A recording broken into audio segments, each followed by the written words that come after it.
सादर प्रणाम।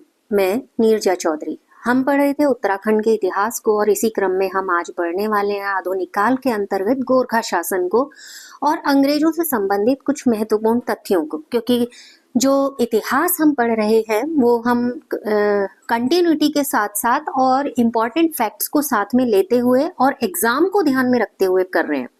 तो शुरू करते हैं बिना समय गवाए। गोरखा शासन 1790 में कुमाऊं और 1804 में गढ़वाल पर गोरखों ने अधिकार कर लिया और यहाँ पर जब इन्होंने अधिकार किया तो उसके बाद इन्होंने इन दोनों क्षेत्रों में सैन्य शासकों की तरह शासन किया।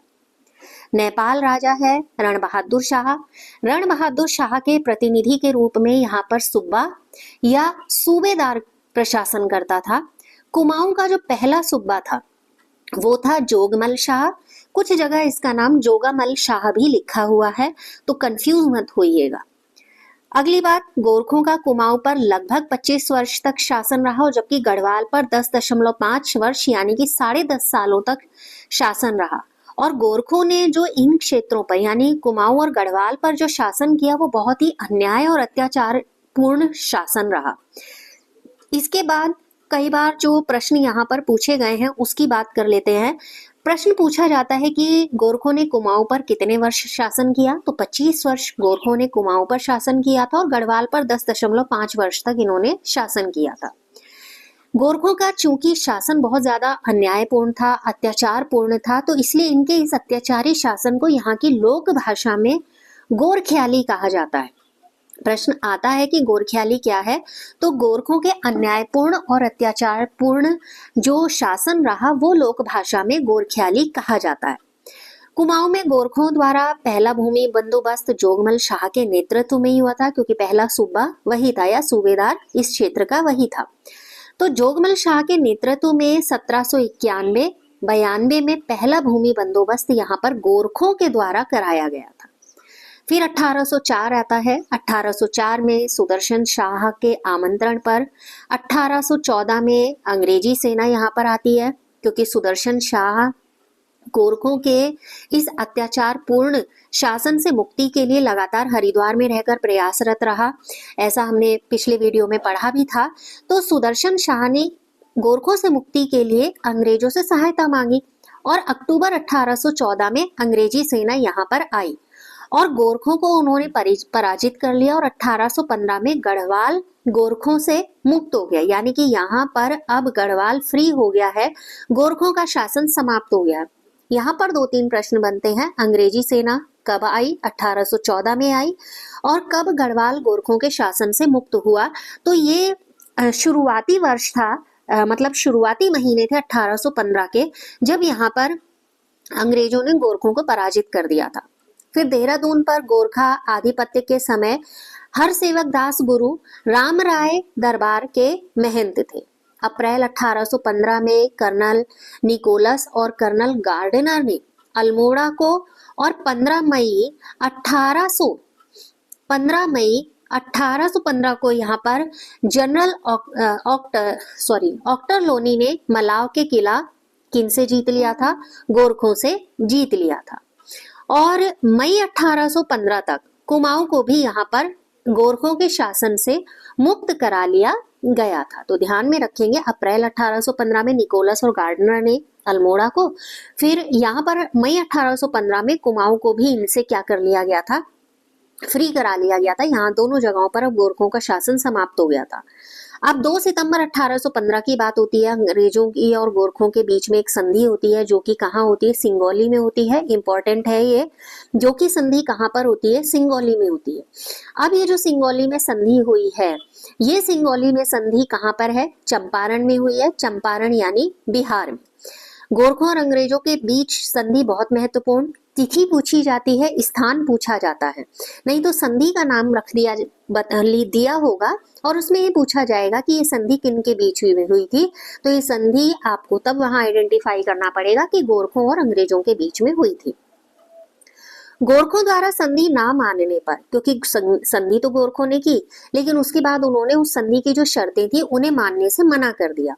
तो गोरखों द्वारा संधि ना मानने पर फरवरी 1816 में अंग्रेजों ने नेपाल पर चढ़ाई कर दी और काठमांडू के पास गोरखों को हरा दिया।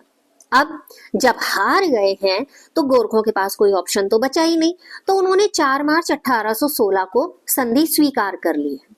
इसके बाद गोरखों ने अपने दक्षिणी मतलब जो संधि की शर्तें थी उनमें कुछ महत्वपूर्ण शर्तों को यहाँ पर रखा है, वो बात कर लेते हैं। संधि के अनुसार जो शर्तें थी उसके अनुसार गोरखों ने अपनी दक्षिणी सीमा के किनारे की जो निचली भूमि है उससे अपना दावा छोड़ दिया, गढ़वाल और कुमाऊं अंग्रेजों को सौंप दिया और काठमांडू में एक ब्रिटिश रेजिमेंट रखना और ब्रिटिश सेना में भर्ती होना ये स्वीकार किया।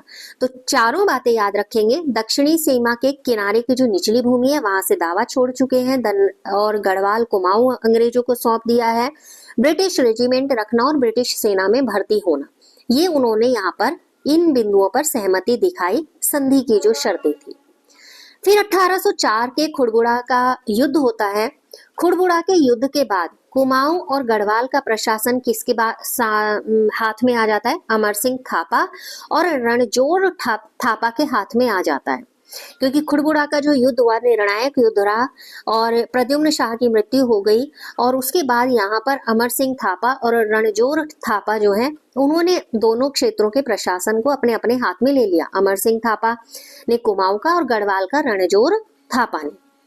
इसके बाद अंग्रेजी शासन आता है। अंग्रेजी शासन क्योंकि सिंगोली की संधि हो गई है तो गोरखों को पराजित करने के बाद 1815 में अलकनंदा के पश्चिमी भाग यानी कि टिहरी गढ़वाल को सुदर्शन शाह को सौंप दिया गया इधर, और उधर अलकनंदा का पूर्वी भाग यानी ब्रिटिश गढ़वाल और देहरादून अंग्रेजों ने अपने पास रख लिया। उधर उन्होंने क्या करा था अंग्रेजों ने गोरखों के साथ संधि कर ली, जिसमें उन्होंने जो भी हमें 4 शर्तें पढ़ी कि ब्रिटिश रेजिमेंट रखना, सेना में भर्ती होना, कुमाऊं गढ़वाल सौंप देना, ये सारी शर्तें उन्होंने मानी।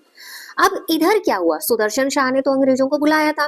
सुदर्शन शाह ने जब अंग्रेजों को बुलाया तो सुदर्शन शाह के साथ उन्होंने क्या काम किया, सुदर्शन शाह को अलकनंदा का पश्चिमी भाग जो कि टिहरी गढ़वाल के नाम से और खुद के पास रखा अलकनंदा का पूर्वी भाग जो कि ब्रिटिश गढ़वाल के नाम से यानी, और देहरादून का जो एरिया था या मेन देहरादून जो था वो अंग्रेजों ने अपने पास रखा।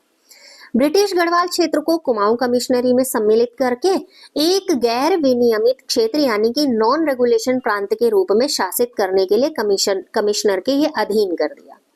इसके बाद ब्रिटिश कुमाऊं में भूमि को कहते थे थात, और भूमि का जो स्वामी होता था यानी कि जमीन का जो मालिक होता था उसको कहा जाता था थातवान। इंपॉर्टेंट है, ब्रिटिश कुमाऊं में भूमि को क्या कहा जाता था? थात, और भूमि के स्वामी को क्या कहा जाता था?